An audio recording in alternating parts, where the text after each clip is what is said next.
Don't let these tubs of Legos fool you. Students at Jefferson Middle School in Oak Ridge are building something a little more advanced than your childhood creations.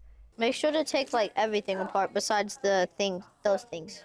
These middle schoolers are part of First Lego League, a global program that uses Legos to teach science, technology, engineering, and math through hands-on problem solving. It's a really fun environment, and it's not as scary as you would think it would be, and it's just a lot of fun.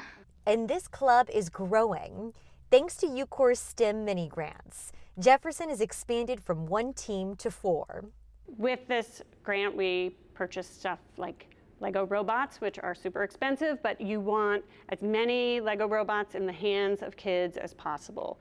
After school, these students stay late to code, build, and battle, and their hard work is paying off. Typically make it to the state competition, and we've even had kids go to Worlds in Houston. We've had teams go to an event in Massachusetts, an event in California.